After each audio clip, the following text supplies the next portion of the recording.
On a vu que chacun des acteurs pouvait y trouver sa place dans l'accompagnement de ces mobilisations, donc que ce soit de l'accompagnement, de l'impulsion, de l'organisation, de la mobilisation directe. Maintenant, le temps est justement d'échanger ensemble, parce que après ces exposés, ça a sûrement des interrogations. Donc, la parole est à vous pour des propositions, des contributions ou des questions. Alors, Martier. On va prendre deux, trois, et ensuite on fera plusieurs allers-retours. C'est une demande d'information auprès de Lila Brune-Rémy.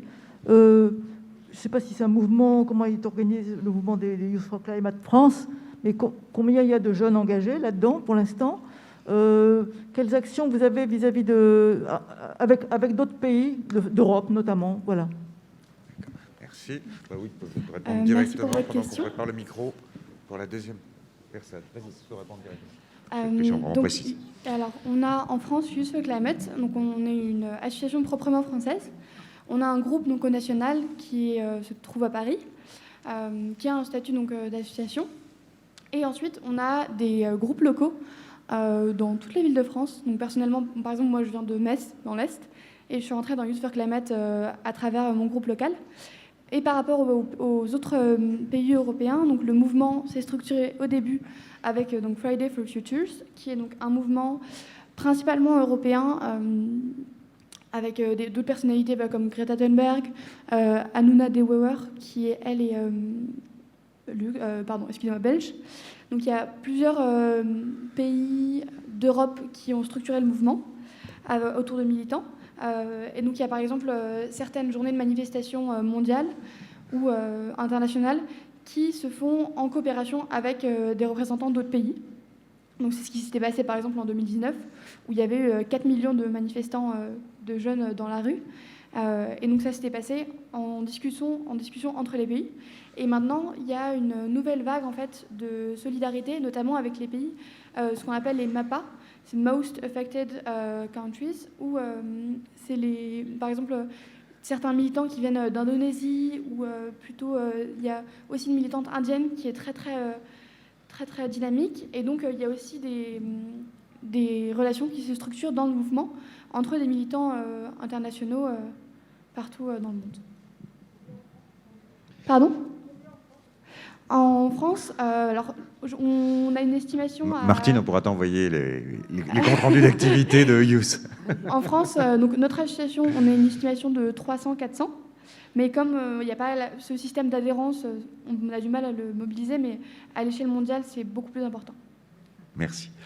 Alors, on va prendre plusieurs interventions. Alors, je ne vois pas avec les masques, et en plus, j'ai le reflet du spot. Bon, Picard de Bourges. Dans le micro. Marche. Bon, pendant ces 2 journées, on s'est réjoui des actions, des mobilisations, des avancées, des luttes. Mais on s'est aussi inquiété de l'insuffisance de ces mobilisations. On a entendu parler de l'abstention en Italie, c'est pareil en France. On a entendu parler de l'injustice fiscale en Colombie, c'est pareil en France. Et puis, Guy Massia nous disait les idées d'extrême droite sont une réaction à la radicalité des idées nouvelles. Mais c'est peut-être aussi une réaction aux insuffisances et détournements institutionnels. D'où les questions suivantes. Je reviens en France. Quant à la question du vote, jusqu'à quand accepter qu'avec 20% des suffrages, on ait 60% des sièges, qu'avec 24% des suffrages, on puisse être président de la République, que je ne vais pas plus loin sur la question des règles électorales, mais ça conduit à la confusion des pouvoirs. La deuxième chose, jusqu'à quand allons-nous accepter une fiscalité qui devient de plus en plus une fiscalité d'ancien régime, les droits féodaux pour les grandes firmes et les multinationales, françaises évidemment comprises, et puis la gabelle de plus en plus lourde en bas. Je vous assure que quand on aborde ces 2 questions, on en aborde d'autres, mais quand on aborde ces 2 questions dans nos rencontres, sur les marchés, dans nos balades dans le département qu'on essaye de remuer en tant que leader, ces 2 questions-là, les gens tendent vraiment l'oreille. Et je pense que ces questions institutionnelles, là j'en ai cité que deux, le code électoral et la fiscalité, les gens sont extrêmement attentifs et même demandeurs. Voilà, bon, je ne vais pas plus loin. Merci. Alors, il y avait des mains qui s'étaient levées par ici. Là, il y a Joël Bordet, je vois. Si on peut amener un micro de l'autre côté.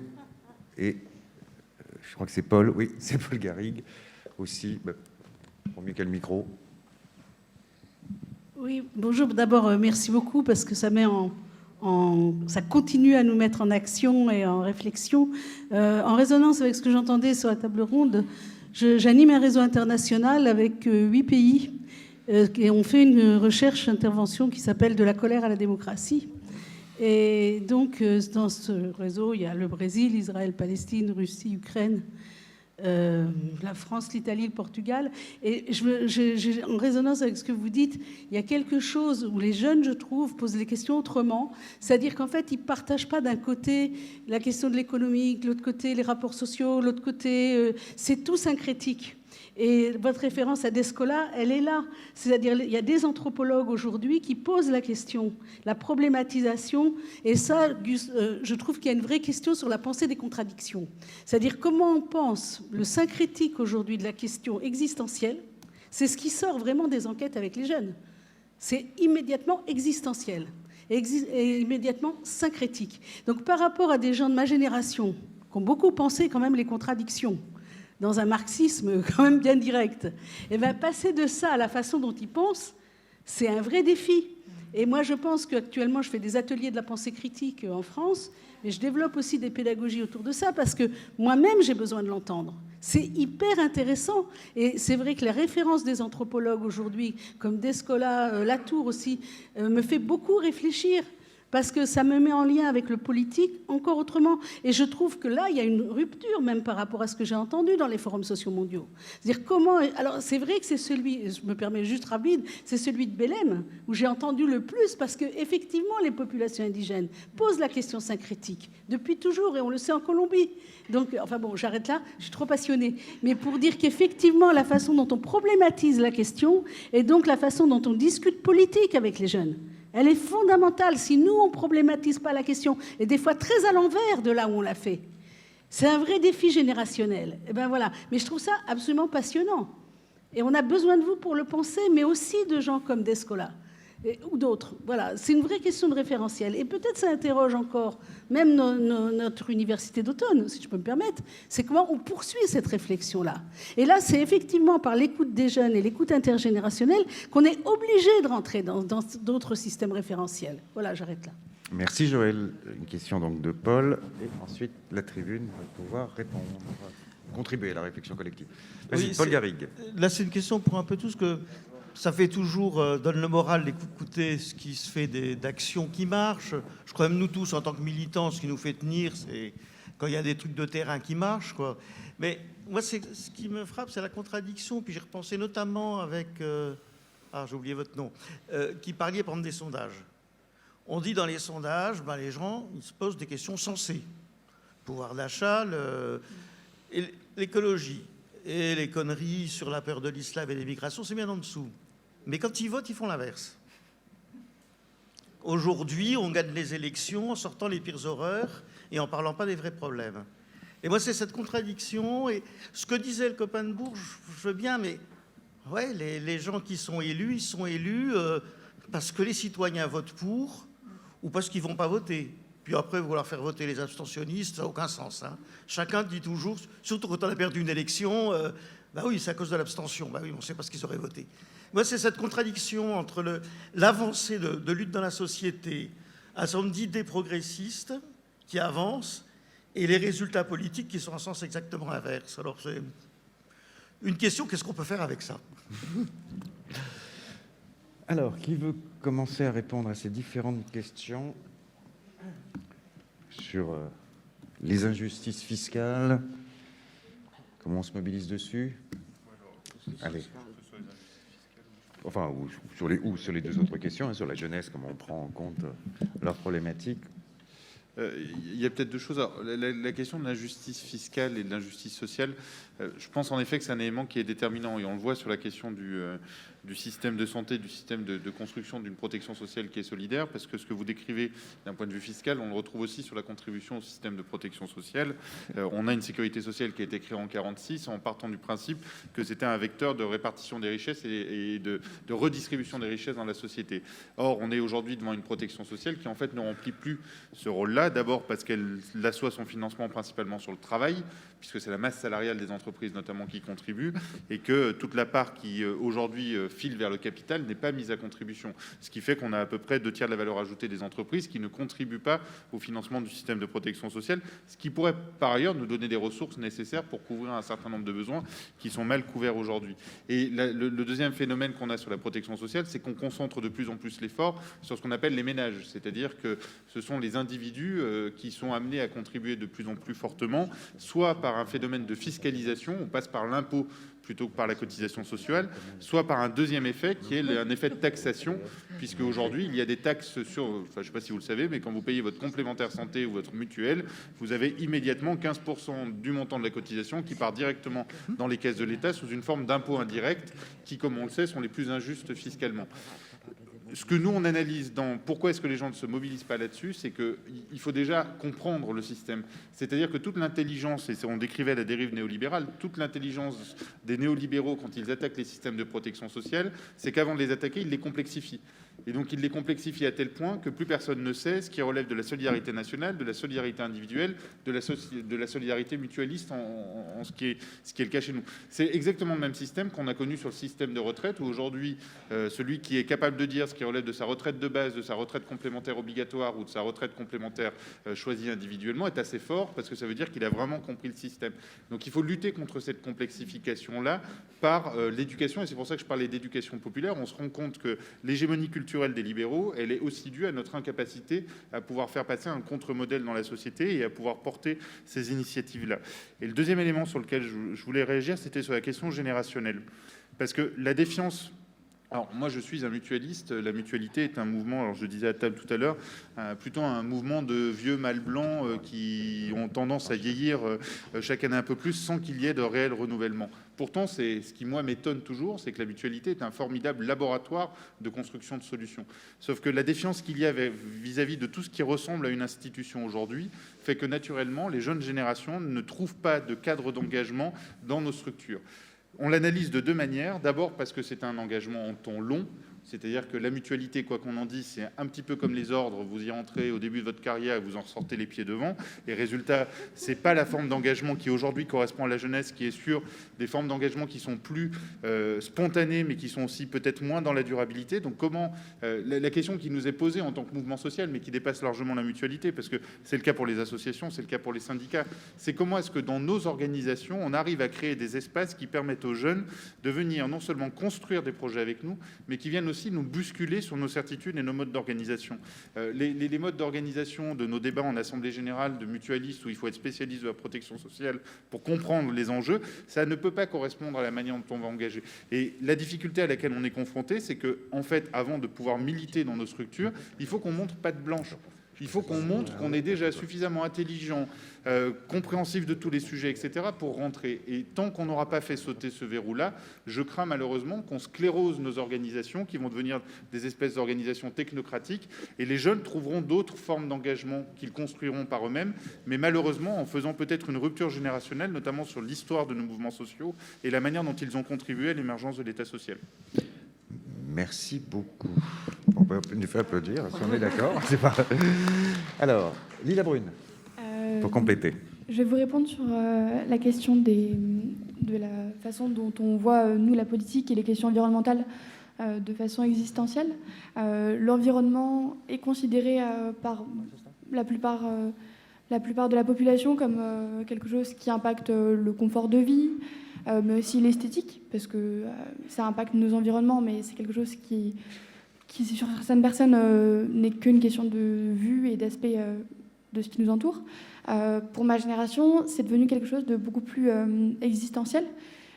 Et c'est pour ça que notre engagement environnemental et écologique n'est plus seulement un engagement sur une situation particulière, sur par exemple l'installation d'une infrastructure polluante à un endroit, mais beaucoup plus global et qui va donc jusqu'à un militantisme politique très approfondi. Là, je pense par exemple à l'élection présidentielle qui arrive.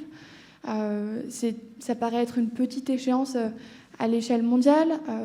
Pour nous et pour ma génération, on est extrêmement mobilisés pour 2022, chacun à sa manière, parce qu'on veut absolument un gouvernement qui pourra engranger une politique écologique importante et urgente, parce qu'on sait qu'on n'a pas le temps d'attendre 2027.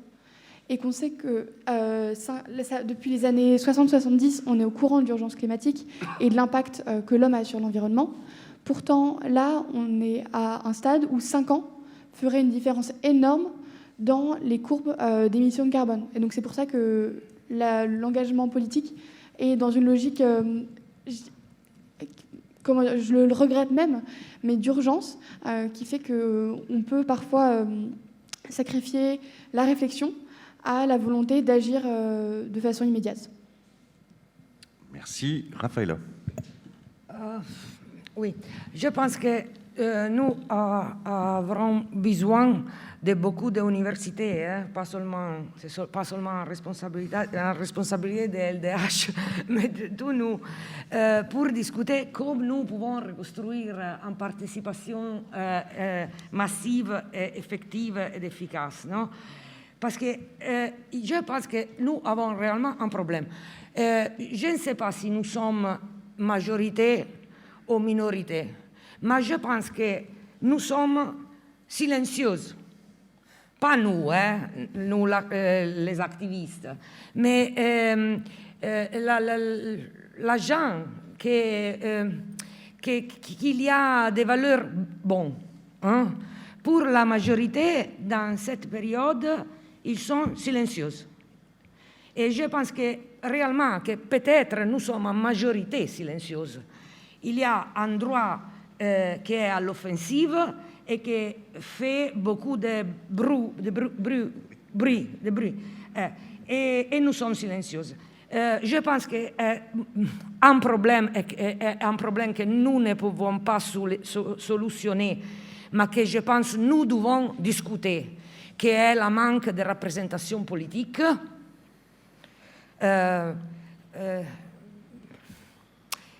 Dans la société civile et aussi dans le mouvement social, nous avons peur de discuter de ça, parce que nous avons peur d'être instrumentalisés, d'occuper un espace que ce n'est pas le nôtre. Mais nous devons discuter de ça, parce que le manque d'une représentation politique de notre valeur produit un manque de participation collective, parce que la mobilisation, pour beaucoup de gens, elle devient inutile, non, pas utile. Et nous avons un autre problème, qui est que dans les dernières périodes, le rôle des corps intermédiaires a été très frustré et réduit pour le populisme politique qui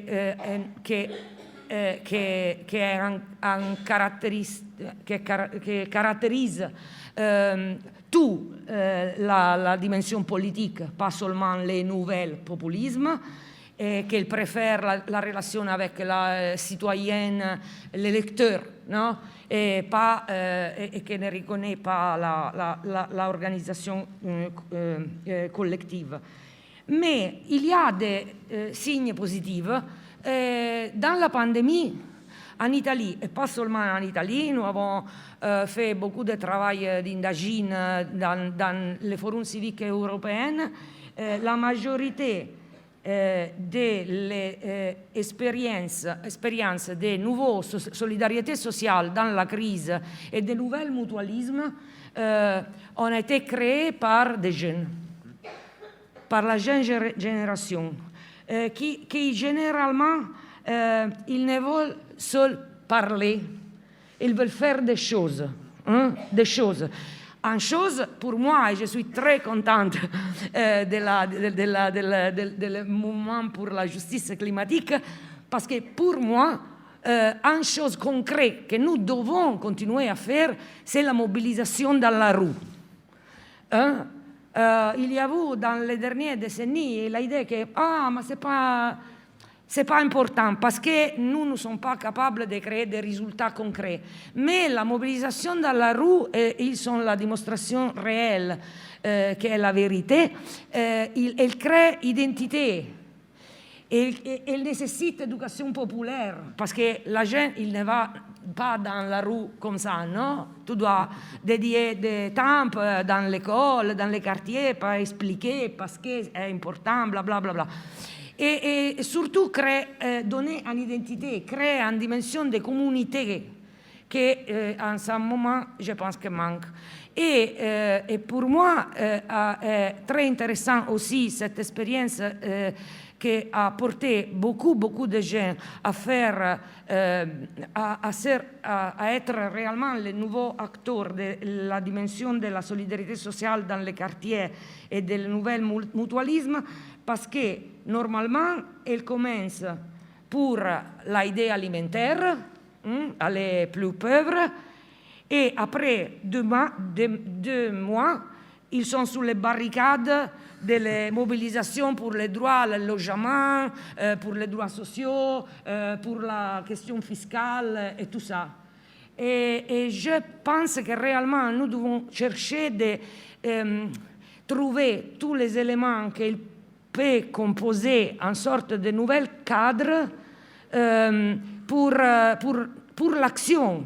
Parce que nous ne sommes pas jeunes, nous devons accompagner. Les jeunes vont trouver leur mobilisation, mais nous aussi, nous avons une responsabilité, au moins pour notre organisation et notre réseau, de chercher d'accompagner ce retour à la mobilisation avec aussi de nouvelles outils, qui ne sont pas les vieux et qui peut reconstruire, pour moi, surtout cette dimension d'être communauté. Nous avons laissé la dimension de la communauté à la droite, qui naturellement agissent cette idée de la communauté avec valeur de droit.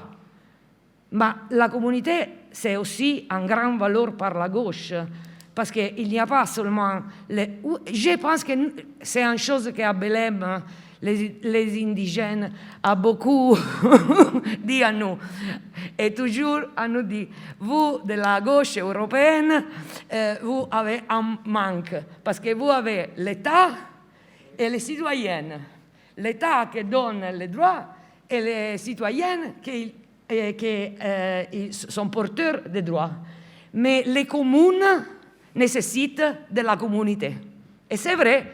Et je pense que nous devons réfléchir sur ça, mais aussi chercher des pratiques qui peuvent aider à reconstruire cette dimension de communauté dans notre quartier et aussi dans notre dimension plus générale, non? Parce qu'ils sont locaux, ils sont nationaux, ils sont européens, ils sont globaux. Ils sont en communauté, et en nouvelle forme. Et tout qui reprendre des valeurs démocratiques et progressistes, la dimension communautaire, pour rénover notre théorie sur les droits et sur la dimension publique, je pense que peut aider nous à reconstruire une dimension de participation. Merci pour compléter, justement. Lila Brune. Non, pardon, c'est Aude. Oui. Aude, excuse-moi.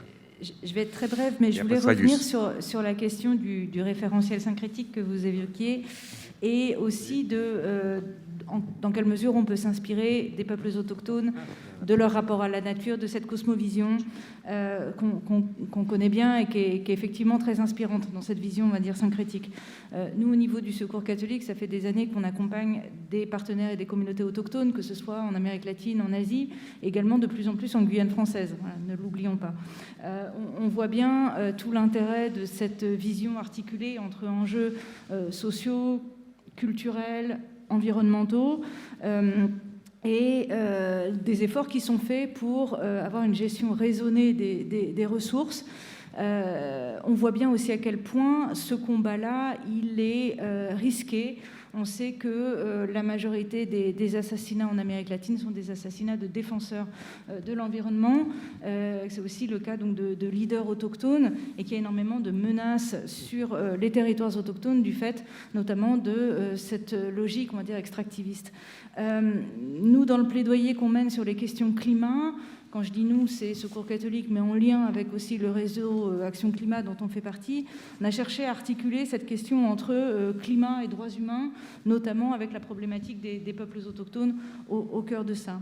On va aussi commencer à renforcer un plaidoyer vis-à-vis de l'État français pour la ratification de la Convention 169 de l'OIT. C'est aberrant que ce ne soit pas... Enfin, on connaît les arguments et les logiques, mais ça reste aberrant de se dire que quasiment toute l'Amérique latine l'a ratifié, que la France ne l'a pas ratifié, et que ça pose problème en termes aussi de droit et reconnaissance des peuples autochtones.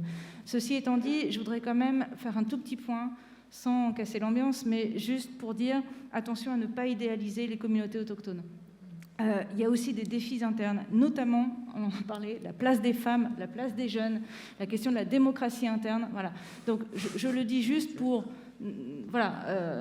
restons inspirés par ces communautés autochtones parce qu'il y a un vrai combat de leur part pour la défense de l'environnement et pour cette vision syncrétique de l'environnement. Mais attention, comme dans tout groupe, comme dans toute société, à ne pas idéaliser. Il y a ces défis donc, que je mentionne en termes de place des femmes et place des jeunes. C'est quand même des choses qui doivent nous interpeller. Et aussi des défis, une certaine difficulté à se mettre en réseau, en articulation avec d'autres acteurs.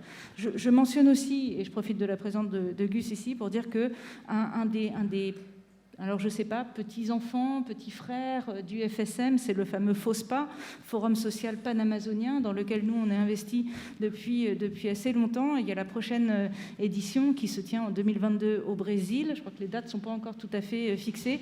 Mais là aussi, c'est des espaces extrêmement intéressants en termes d'articulation d'acteurs, de compréhension plus fine de tous ces enjeux. Et on le voit bien dans les sujets qui sont traités au FOSPA, voilà, c'est une vision assez globale avec à la fois des sujets économiques, politiques, sociaux, culturels, environnementaux. Donc c'est aussi des beaux espaces d'apprentissage et de mise en réseau. Voilà. Merci beaucoup. Gus, justement. Et on va reprendre après des interventions dans la salle.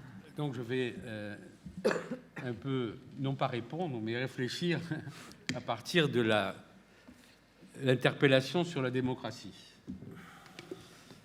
Je pense que c'est la question la plus difficile. Parce que vous voyez, sur toutes les autres contradictions, bon, on est très loin d'avoir gagné, on a parfois perdu, mais quand même, on voit à peu près dans quel sens on peut aller. Pour le social, on voit bien les inégalités, la pauvreté, bon, on voit. Pour l'écologique, on voit aussi la mobilisation porte un certain nombre de propositions de transformation radicale. Pour la géopolitique aussi, on voit que la question de la guerre, etc. Bon. Sur la question de la démocratie, nous avons beaucoup d'interpellations, d'interrogations.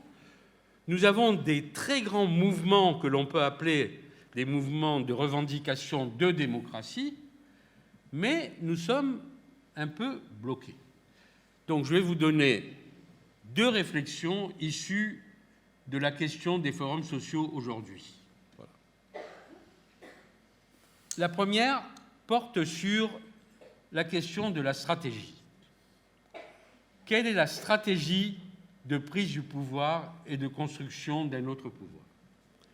Et nous sommes évidemment encore enfermés dans le fait que dans l'échec du récit du socialisme d'État. C'est un très vieux débat. Immanuel Wallerstein disait quelque chose qui est très intéressant, très intelligent. Il disait, en fait, la bourgeoisie a gagné le pouvoir en utilisant une équation stratégique. Il faut un parti pour conquérir l'État, pour changer la société. Et depuis Cromwell, ils ont appliqué ça et ils ont gagné.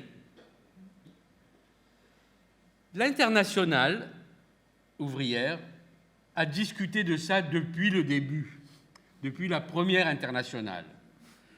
Est-ce qu'on reproduit cette équation? Est-ce que c'est ça qu'il faut faire?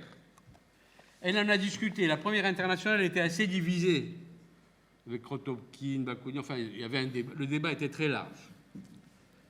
Et après, la deuxième internationale a tranché et elle a dit oui, c'est la bonne équation. Il faut un parti pour conquérir l'État, pour changer la société. Et là, aujourd'hui, nous voyons que non. Parce qu'un parti pour conquérir l'État, il devient parti-État avant d'avoir conquis l'État. Et donc, ça met en cause l'ensemble de la forme parti. C'est pour ça d'ailleurs que le Forum social mondial s'est construit en dehors des partis. Il a accepté les partis à partir des mouvements des partis, mais il a refusé que les partis soient partie prenante. Bon. Et donc, effectivement, on voit bien qu'il faut construire une autre équation qui ne peut pas être le rejet complet de l'État, comme l'avait dit un peu la première internationale, puisque, au contraire, on a bien vu qu'on a besoin d'une puissance publique, hein, qu'elle est nécessaire, mais qui ne peut pas être l'État tel qu'il fonctionne. Bon, je ne reviens pas là-dessus, mais en tout cas, c'est une des questions. La deuxième question, nous l'avons rencontrée au Forum social mondial en 2011.